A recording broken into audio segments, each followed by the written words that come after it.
English Premier League, of course, always attracts huge interest. And this season, it's fascinating for one particular reason, in that the winning of it has become a three-horse race. There are three powerful clubs, Liverpool, Manchester City and Arsenal, and they are far and away the best teams in the Premier League, and they're ahead of everyone else.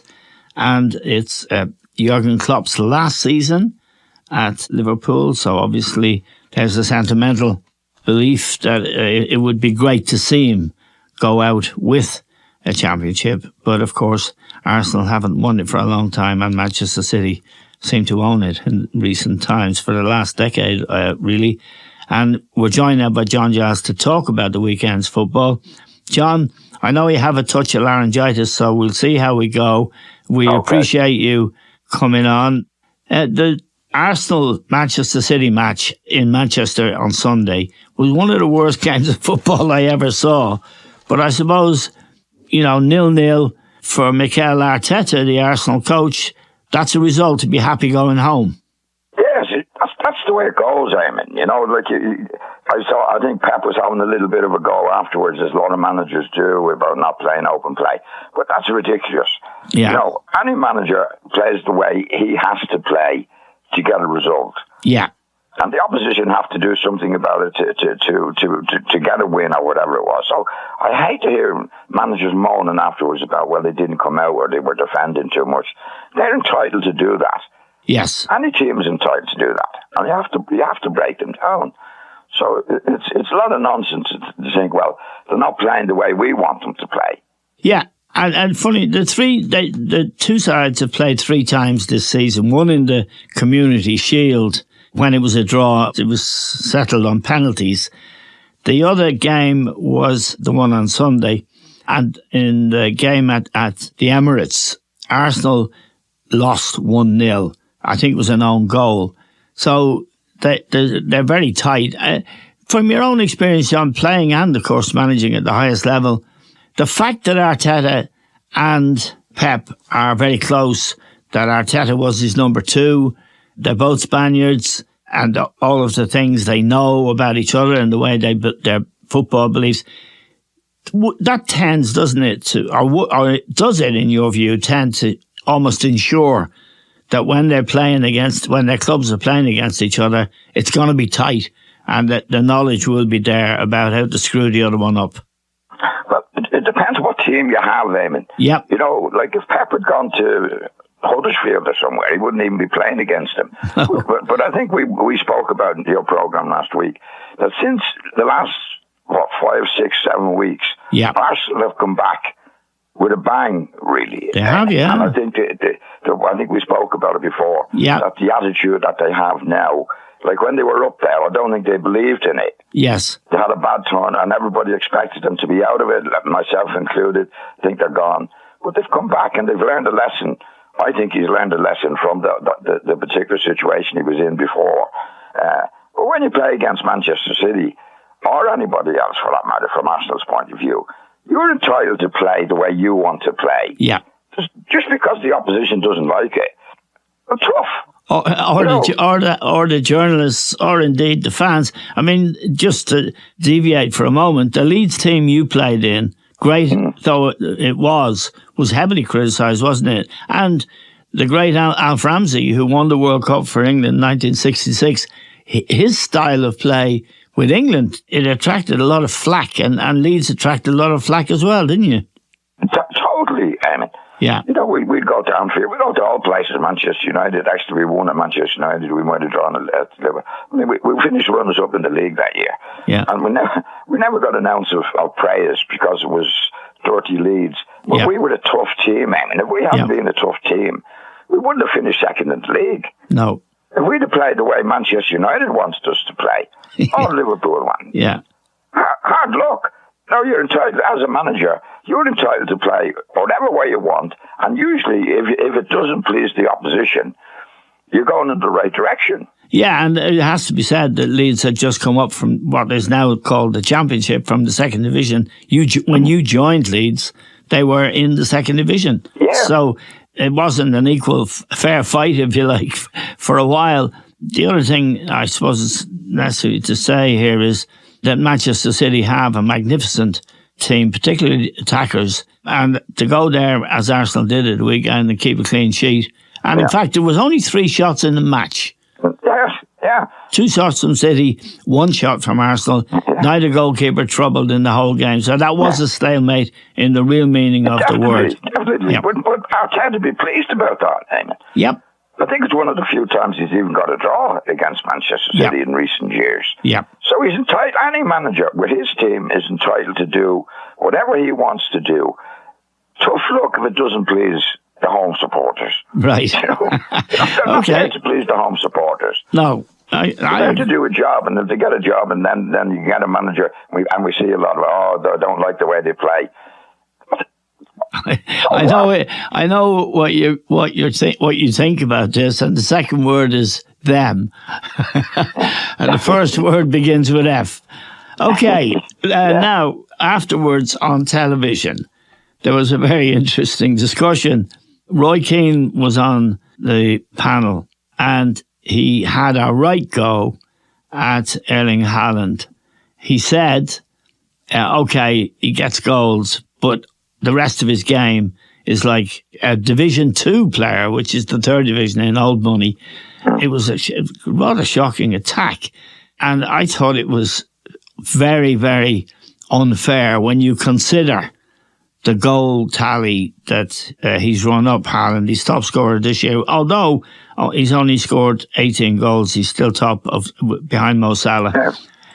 For 7 weeks, Eamon. Yeah, of course he was. And, you know, but the venom in Keane's criticism of what is essentially a young player, now where does it come from? Who was the guy he was involved with when he got suspended for a long time and a big fine? It was Haaland's father.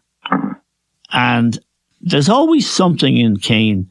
You know, he criticising Declan Rice. There's a background, there's a bit of history there as well, which we won't go into, but you know about, and I do too. He isn't really a very good analyst, Keane, is he? Well, I think Roy Keane looks at the game in the way he played the game. Yeah. And when he played the game, he was one of those guys, 100% guy, no doubt about it. No doubt about that. With the Manchester United, Beckham and Scholes and these guys, he was the one that wouldn't let them drop an inch in their attitude to the game. That was his main, in my opinion anyway, that was his main contribution to the team. You know, they say, well, they do all the dirty work. Yeah. In other words, if they lost the ball, Keane was the first to get back. Yeah. And he demanded that the rest of them get back and get the ball back in that. That was his main contribution to the game, in my opinion. Beckham and Scholes and these guys were different to the way he played. But it was a huge approach from him to get that type of attitude from them. Yes. So when he sees Haaland play, Haaland doesn't kill himself playing him, as we know. Well, yeah, I mean, he gets goals. No, hang on, let me finish. I'm not criticising him, I'm actually praising him. Right. Haaland is what he does, and there used to be an old saying in our time playing, and probably since, he only scores goals. Yeah. You know what I mean? He only scores goals. I think this is Keane's attitude to his analysis of him. He only scores goals. Yeah. Scoring goals, as we know, I think is the hardest thing in football. It is, and the most important thing, John. And the most important thing. And not does he just score 1 or 2, he scores loads. Yeah, he does, yeah. He'll break every record, and he's only 22. And he's only 22. Yeah. So that's the old thing they used to say in football. Oh, that guy. He used to say it about Jimmy Greaves. You remember Jimmy Greaves? Playing against the great Jimmy. You played against him a lot, and they used to say precisely the same thing about. And he actually was a very good footballer, Jimmy Greaves, wasn't he, John? He was brilliant. Yeah, good left foot. Yeah, he was a genius. Yes, and what he did. But a lot of people used to say about him, "Oh, well, you don't see much of Jimmy. No, not till he scores 2 or 3 goals anyway." You know, so I mean, I think for Roy Keane to say, I don't know why he's saying it. It doesn't make sense as an ex-footballer to say, well, you know, he's not doing this, he's not doing that, and he scored whatever many goals he scored this year and last year, and the season before, and he's still only 23. Yeah, he tends to bear grudges, Keane, as I know, and indeed others who have crossed him. But it made a lot of headlines in the papers, and it reflects very badly on him. But let's move on, John, to Liverpool. Now, Brighton, over the years, they were playing Brighton at home. It was the 2:00 match on Sunday before the Manchester City-Arsenal match. Brighton have given Liverpool a lot of trouble, and they've given others a lot of trouble as well. Exactly, they're a dangerous team, and they play nice football, well set up to defend. They went 1-0 ahead after 90 seconds, but in the end, Liverpool got it done, and there was 2-1. Mo Salah missed a lot of chances, but he hasn't been playing. The one player I'd like your opinion on is Allister, John. Yeah. He played in the World Cup winning Argentinian team. I didn't really notice him very much, but I really am beginning to appreciate. And Sunday he was absolutely outstanding in every respect as a midfield player. Yeah, I think he's a terrifically talented lad. Really, really talented lad. I think he has to impose himself a little bit more on the pitch. Yes. Definitely. Yeah. In other words, like, if you're you played in the middle of the field. If you don't demand the ball in the middle of the field, really demand it. Yes. 50% of the time you won't get it. Yeah. Now, when he gets it, he's excellent. Yes. Well, you can see by him, in his demeanour on the pitch, he's not an aggressive lad. No. He just does it quietly. Yes. So I'd love for him to get out on the pitch and be a Roy Keane. Yeah, but he's just made a different stuff. Exactly. Yeah. But he has the ability. Yes. You know, so if you have the ability, you have to demand the ball a lot more to make the most of that ability. Sometimes I see him playing and he doesn't get a kick at the ball for ages because he's not demanding it. He's like one of those lads off the pitch, Eamon. Yeah.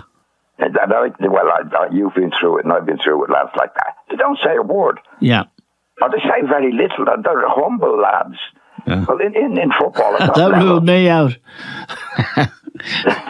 No, you can't afford to be humble.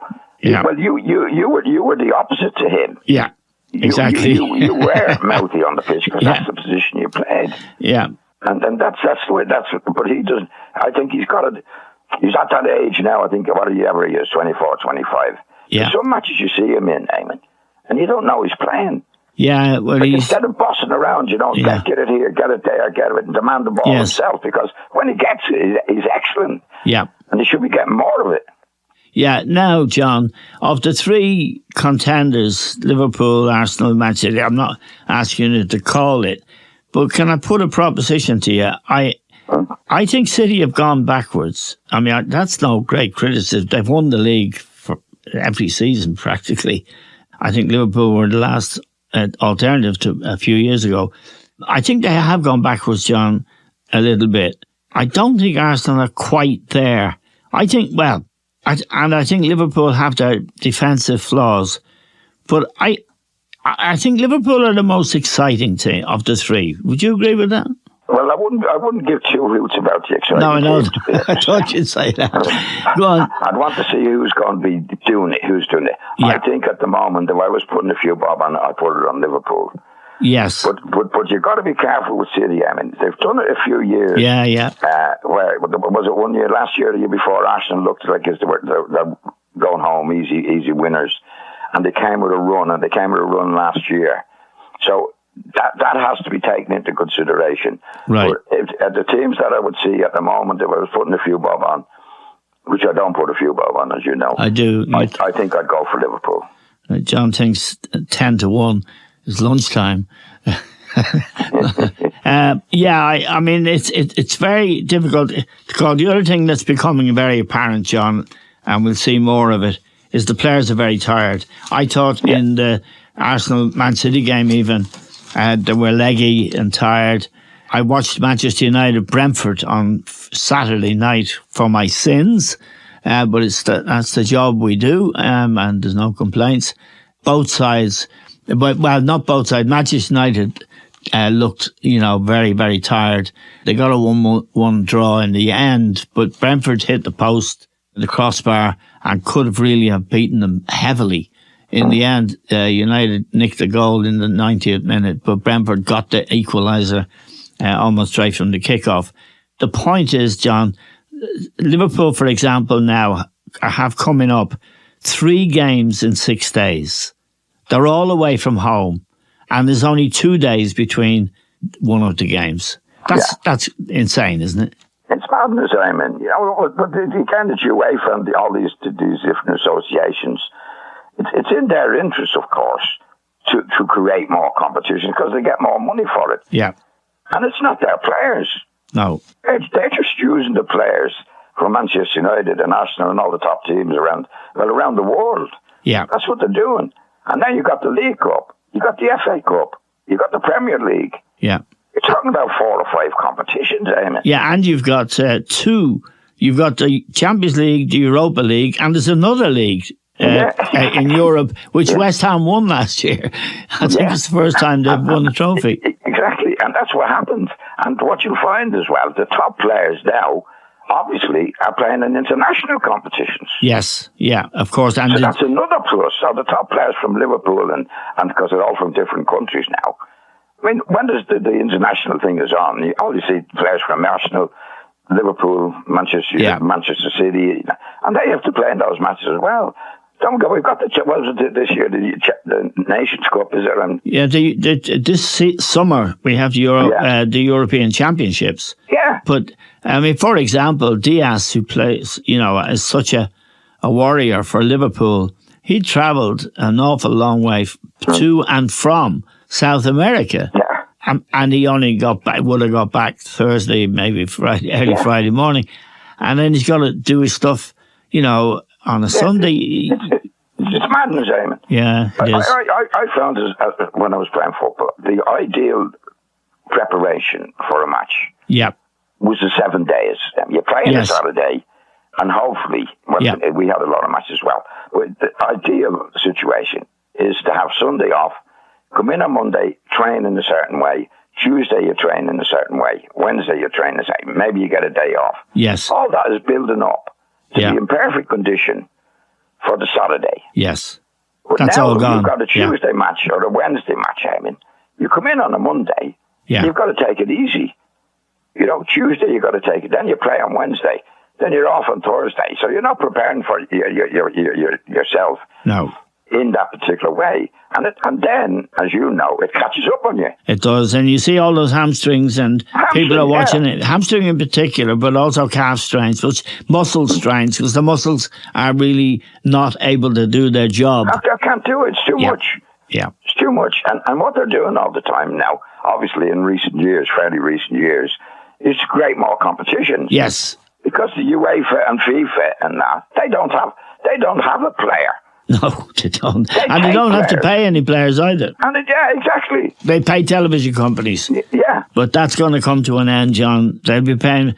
There's going to be a Super League. They can't go on with this madness. And it is madness. I just say to our listeners, I mean, John in particular never talks nonsense. It's always highly intelligent and well thought out. They're endeavouring to kill the game. Now, I agree. I said that, and John agrees with me.